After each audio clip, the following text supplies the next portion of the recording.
Hey, what's up, guys? I'm Meta, and today I have a special guest with me because we're going to be doing a special Dragon Ball FighterZ video, just some sort of notes and stuff about our thoughts about the game and how we think the game's going to go. And why don't you introduce yourself?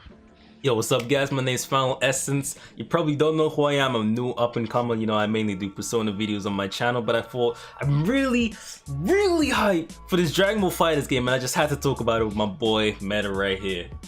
But that's what's up. Hey, you know we had to get on that content because you guys already know if you follow my channel so far, I can bring y'all the heat when it comes to that Dragon Ball content. You're damn right.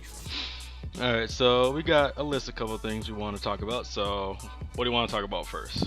Well, first of all, I want to talk about each character, right? So far we've had a total of what? 1, 2, 3, 4, 9 characters introduced so far? Or is it more? Yes. So far there was 9, and then they added in the Super Saiyan Blue Goku. Yeah, so that's 11 now. So 10 and 11, right? So we got 11 characters. We got 11 characters, and each of them are vastly different. You would have thought like the Super Saiyan Blue Goku and Vegeta would just be clones of the Super Saiyan regular Vegeta and Goku, but no, they actually have a completely different moveset, and that is something that is really cool because that means they're paying like really intricate attention and detail to like how they fight in the anime and how their styles have improved from back when they were just Super Saiyans to now when they're playing Super Saiyan God and training under Beerus and Whis, right? Yeah, and I'm gonna just throw some shots out here, but that's just another reason this game is gonna be far better than Xenoverse. Because if you play Xenoverse, you know how that was. They were basically the same thing, whether it was Super Saiyan Blue, Super Saiyan 3, Super Saiyan Base Form, whatever it was. But this game brings out the true competitive nature for a fighting game. Arc system work is bringing it, and I'm so excited. Just how unique each and every character is, whether they're bad in the anime or good in the anime, it don't matter. They have such a unique style that makes them so good, and it really depends on the player itself rather than the character in the game. And that's actually what I love about like fighting games like these, because it's like with like Xenoverse and games like that, there's always Goku's here's all of Goku's forms, you just gotta pick the best Gokus. Like when growing up, right, you play Dragon Ball Z Budokai Tenkaichi 3 and you'd have like Gogeta Super Saiyan 4, and that was the only character that was worth playing at that point, because it's like he was so stupid busted. That's all you needed to go with. It was crazy. It's like now there's an actual tier list. There's like, oh shit, Piccolo and Krillin might actually have a chance to be like really high up in the tier list and everything. It's just crazy how like that's all just gonna really switch things up and like change people's perspective on the characters in the Dragon Ball series, because they're all Z fighters at the end of the day. Exactly, and I was really, to be honest, I was kind of skeptical at first to see how they were going to do with this game, because I mean I already knew Arc System Work was pretty good at what it does when it comes to fighting games and everything like that, but I was kind of skeptical to see how they were going to balance like the tiers based on the anime. They actually did a super solid job of making it balanced based on the characters, giving them all a chance so you can really choose who you like the most, whether it's your favorite character or who you like playing the most, without having to be at a disadvantage because like Super Saiyan Blue Goku has way more health or way more stamina or base attack than like Krillin does. Right. And it's just so good, so good. It's really well done, and I like that they're bringing this to the table, and it's so much more competitive elements to the game, because that's what we really wanted. That Xenoverse tried to do, but it didn't really do that well, mainly because it was buggy with the online mode, because the attacks just barely ever connected. It was a hit and miss. Obviously, it was for some people. It wasn't for everyone. But it's like this is for like the people like us who are like hyper competitive. We just love a good fighting game. We just want someone to go toe to toe against on equal ground with our favorite characters. And speaking of that, I want you to tell me right now who are the characters you're looking to be maining when the game drops. When the game drops, okay, I'm gonna just say this right now. Yeah, of the characters that have been revealed right now. The characters that have been revealed right now, I gotta go with Frieza for one, because Frieza has gotta be my favorite Dragon Ball villain. Like he's just, I think the biggest reason I like Frieza and why I'm gonna play him in the game is because he brings off such a commanding aura. Like this is personality, and the way he presents himself is just so commanding and authoritative, to where it's just like it's that calm and cold power rather than a fierce power, to where like Kid Buu is. Like Kid Buu is like a fierce type of strength, rather than where Frieza is more like has that regal nature, where he's that cool, calm, and collected type It's like threat. almost like it's on the tip of my tongue. I can't think of what it is. It's like he's evil, right? Yeah, it's like that sinister kind of evil. Where it's like it's like it's just primal rage kind of evil. It's like he's just really aggressive for no reason. Where it's like Frieza, he wants to take over the universe. This man, he has a goal in mind. He's set out to do it. He has a goal in mind. It's set. He was on his way to do it. He committed mass genocide on almost the entire Saiyan race just to achieve his goal. He really could have. He killed all of the Saiyans. He was bodying Vegeta. He killed Vegeta with no remorse. If it wasn't for Goku, if it wasn't for that little kid that bumped his head off a mountain, he would have taken over the universe. It would have been done. It would have been a wrap. It would have been a rat. So that's why I really like Frieza, my favorite villain in Dragon Ball. So I already knew I had to play him, especially when they first showed that he was able to go golden. That was the first super element we got, for one. But two, golden just looks so crisp. Not only does that game look phenomenal, but it just looks so crisp. And I also really like Frieza's playstyle in the game, whether it's golden or in his regular final form. And it's just so well done. Especially one really small detail that I didn't notice was how when he threw his ki disc, it hurls back at you and it can hit you. It can't hit you. I didn't notice that at first until someone brought it up to me. I was like, oh, it's such a cool attention to detail, right? That's such small detail. Such attention to detail is what I love. That's so good. So good. Even though that can bite me in the butt if I'm not careful. Warranted, but it'll be worth it because it'll probably be so much fun playing. But I ranted way too long about that. What? Nah, you're good, man. Next, probably Boo, because I've always liked characters that have more survivability. You know, like I'm not sure how much better he is at tanking, like as far as stats goes. I feel like he's gonna have like a bit more health because he's a slower character, so he's gonna have to like be able to take more hits because he's gonna be someone who's probably has a lot more power in his hits. But it takes like a longer time. It's gonna be like a lot of start lag and end lag to his moves, whereas like you can punish him if you don't pull it off because those moves do like hella damage.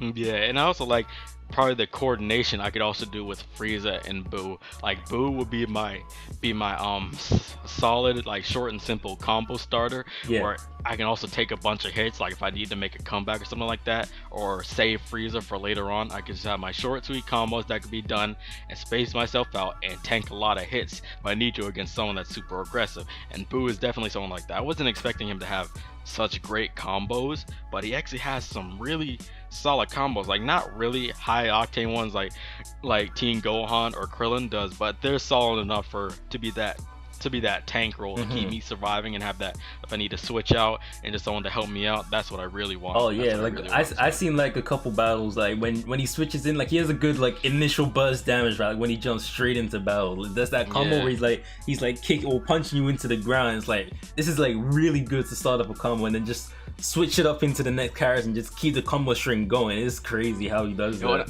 And I love that move where he flips and carries the other person down, then just starts beating them and bashing them into the ground. Yeah. I thought that looked so good. I was like, yo, that move is clean. I like that. I really like that. That was really well done.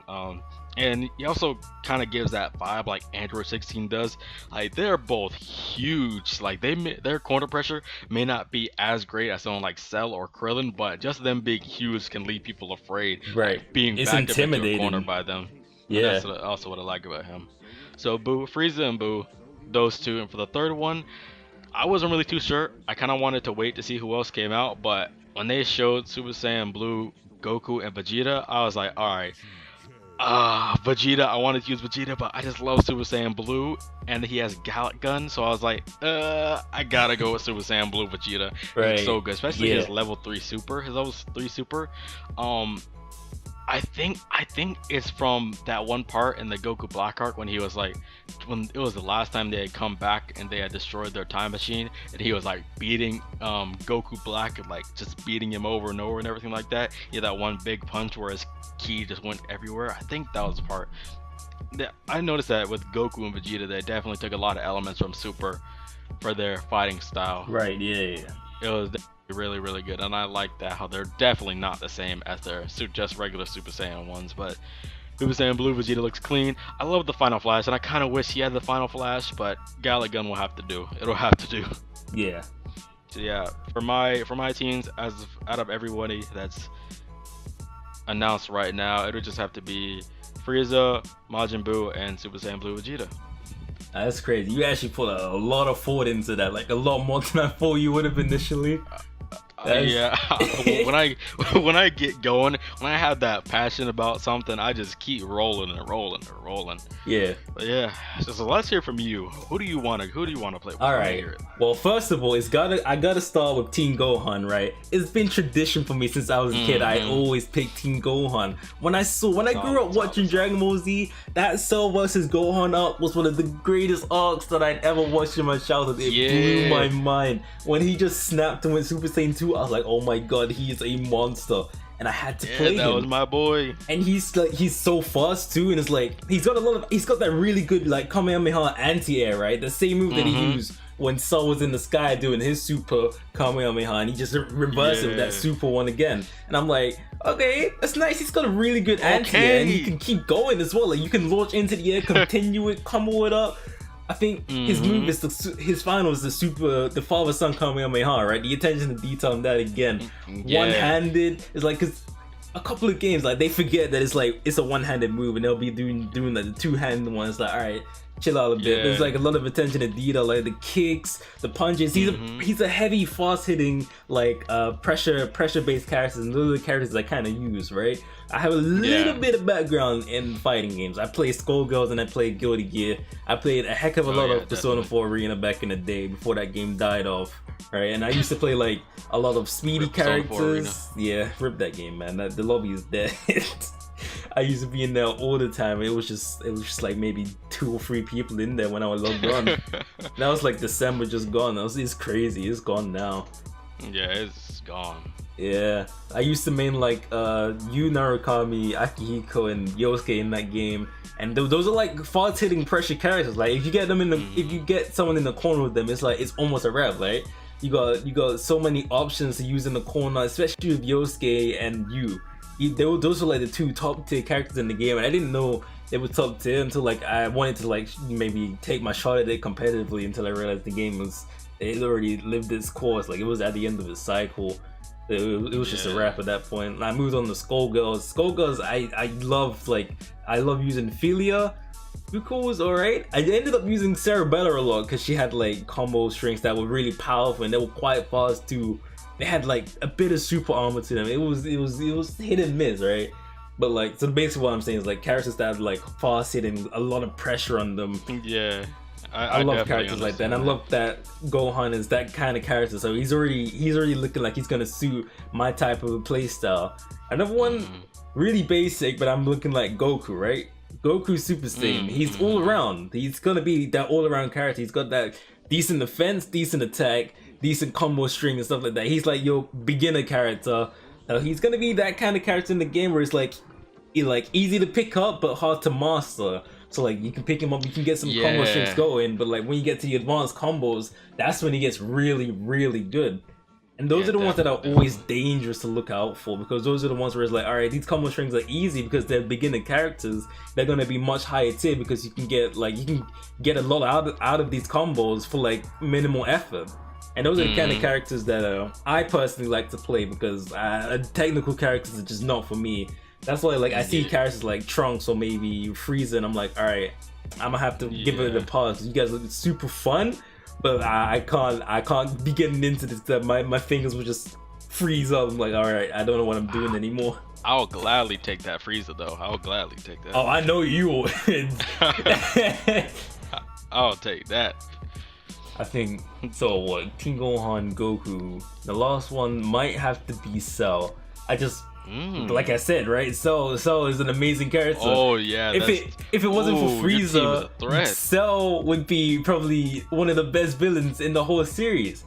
If it wasn't for like the whole motive, was like, oh, like Dr. Gero's plan was just kill Son Goku, and that was technically Cell's goal. But he got an ego, right? He's got that Saiyan mentality where it's like, I'm a warrior, I love to fight. He definitely got that ego.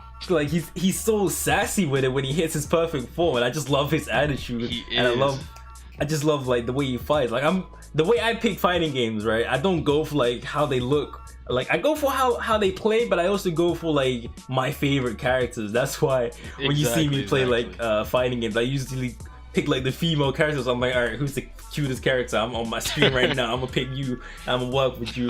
That's why in Guilty Gear I'd play like Jam, or like I gave May a try, but she was really slow, so I play like Jam and everyone else. Like Jam's my main in Guilty Gear. So like, that's what a lot of people don't really do as much nowadays. Just pick who they like or who their favorite is, because they're so focused on winning. Because if, in my opinion, the way it goes is the more you have fun with it, the more you'll probably play it, and the more you're gonna prosper, you'll get better at it. So you'll automatically get better at it, and you higher your chances of winning. So you don't gotta think about winning. You can't just be a slave to the meta, right? You can't just look at the tier list and be like, who's the best? Alright, I'm just gonna use him just because he's at the top of the tier. I don't particularly like him or anything.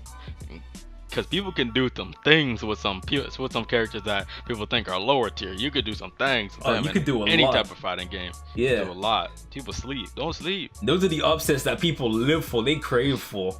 Like when you see like a lower tier character, like you're watching Smash, right? Let's say like somebody's using like maybe Zero Suit Samus, and someone walks up to you like top 8 with a Palutena. You're rooting for that guy. He's the underdog. I'll root for that guy. I'm rooting for that guy. I want to see some upsets. Oh, I want to see that. I would love to see that, bro. On upsets, people just live for upsets. They live for it.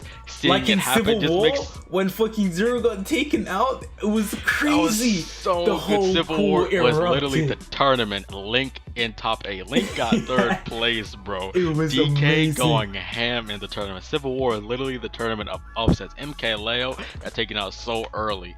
Zero got taken out early. Ally was gone. Ally beaten by ESAM. They were gone. That was it. And that's what makes a competitive game so much better. When they have the ability for upsets to happen, but it also just like furthers itself, because when that happens, that just makes the game even more hype for everybody and gives it much more energy. And because keep in mind, Smash commentators talk about Dragon Ball or reference Dragon Ball anyway. Yeah. So you know this is gonna be the game for them, and that commentary is gonna be lit. It really is. So you can definitely feel that energy, and that's why I love. Oh, I'm so excited for this game, bro.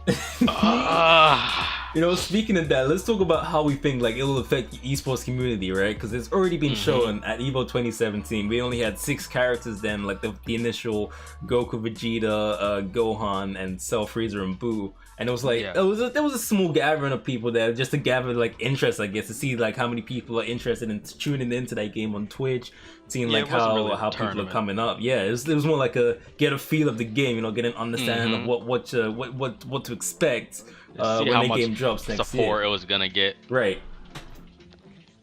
I guess maybe to get some feedback from the fighting game community too. But I think this game initially is gonna have an insane amount of support for when it drops, like CEO next year 2018, Evo 2018, right. those 2 major tournaments in summer, those it's gonna be packing. It's gonna be packing, right? No, yeah, definitely, without a doubt. This game, for sure. Like once that game drops, because it drops in February too, that's like that's giving people ample time for people to like practice their characters, right? It's not like when Tekken just dropped in June and it was like Evo within 2 weeks. You're like, all right, like maybe I can't remember. I didn't watch it to the end of the top 8, but I know the Japanese had it in like arcades for a long ass time. So they had like a lot of combos down, and I guess unless you're a veteran of Tekken, you're obviously you're gonna be like new to it. I guess it's gonna be a bit harder to. Yeah. And I think that was the same with like Pokken Tournament and Street Fighter 5. Like Japan had the game in their arcades like way earlier, so like when it came out like right before a big tournament, people didn't stand a chance. And so as far as this game for the esports community, I really think that this game will just have a really long train, just a successful competitive life. Like at the beginning, it's definitely going to be the biggest, and granted, as it goes on, it's probably going to get a tiny bit less because the initial impact will be over, so it's gonna stabilize out a little bit, but it's still gonna grow. It's still gonna extremely grow. Plus with Dragon Ball Super and everything like that, a lot of people are fans of that, and they watch that, so it's gonna make it even more hype. It's still ongoing. That gives like options for like DLC characters and everything to keep the fans interested. And like I think another thing that we need to think about as well is like prize money, and like how they're gonna like generate what's the word I'm looking for? Because like look at how Pokemon did, right? Pokemon was a really fun game when it dropped. It was amazing. But like there was no motivation or no drive for the esports community or like the community in that game to like keep going. Cause like Nintendo's not pushing for it. There's no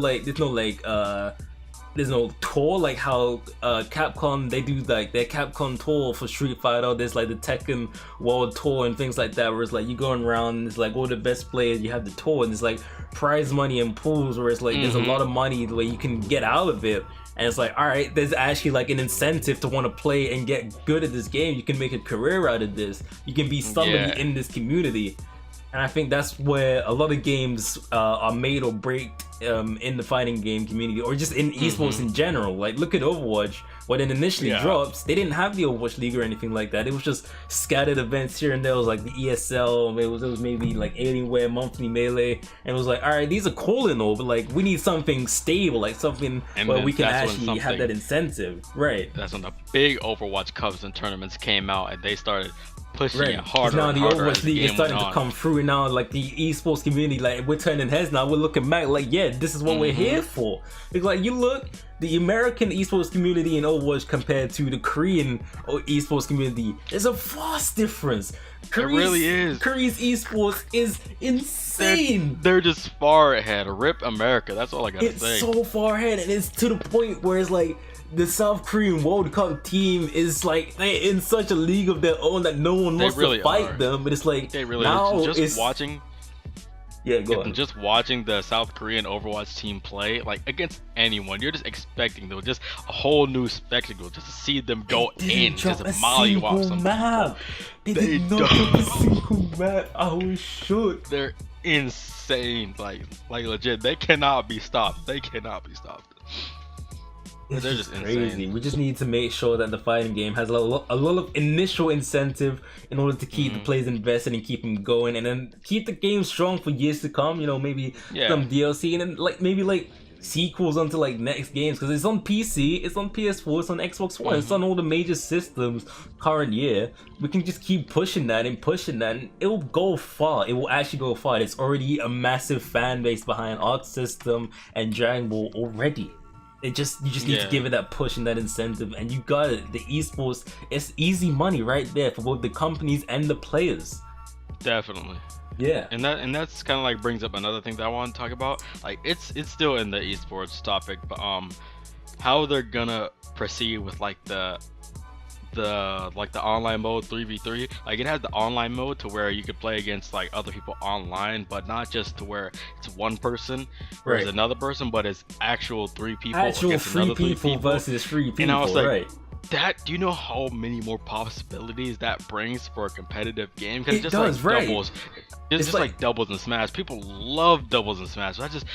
Just like other games like Dota, how you have 5 people, League you have 5 people, Overwatch you have 6 people, but just in this gives a team-based aspect to another fighting game. Right, so the amount of combo Smash is like the only the Smash is like the only fighting game, or one of the few. I don't really know if any other fighting games have like a team-based aspect, but I believe it's only Smash that has a really popular like team-based aspect to it. And Dragon Ball FighterZ having that team-based element in it, where 3 individual people against another 3 individual people, rather than just one controlling 3 versus another one controlling 3.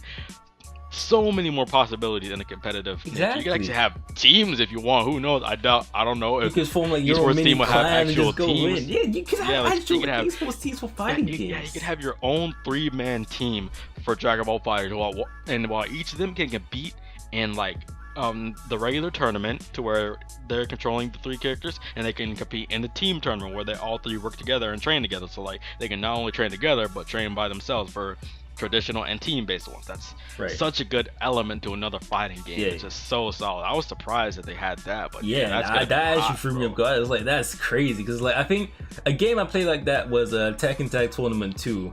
Right, me and my brother, we used to combo all the time on those games. It's like we have both different fighting styles. It's gonna be so interesting to see the synergy between the players, how like they match their combos together when they switch in, when they switch out, and like what to do, what not to do.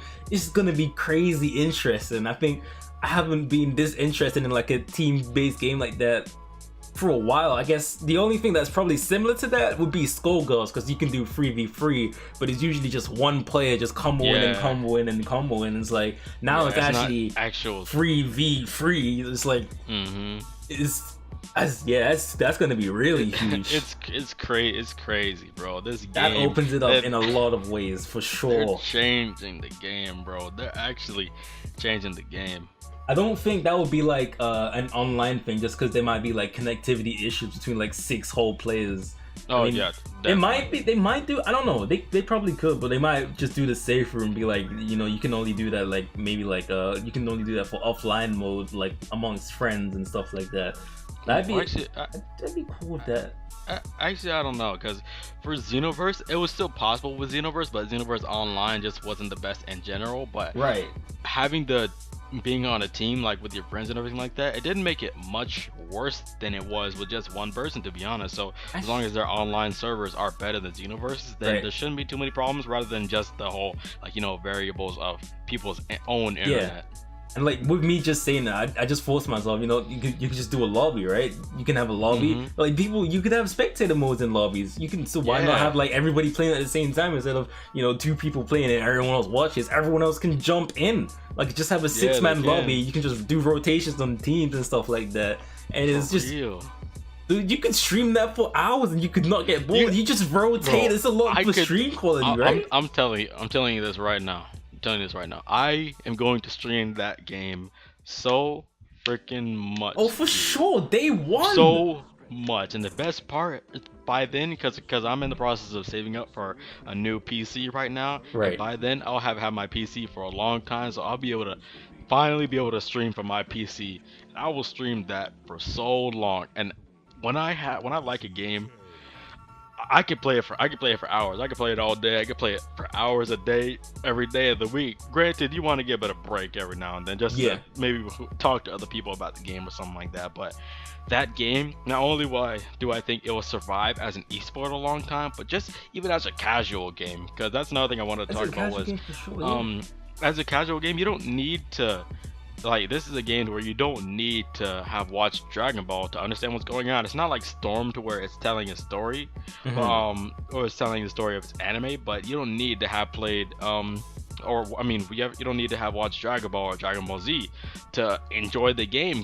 But I do think you should, just for the small details to how the characters fight or the things that the characters do. I do think if you want to enjoy the game at its fullest, you should, but you really don't need to. And that's what I like about it. It gives some more. Definitely don't need to. Yeah. It gives some more elements and more experience for casual people and die-hard fans of Dragon Ball. Like, it helps out both parties, which I really like the Arc System work is doing for the game. It's really nice, really nice.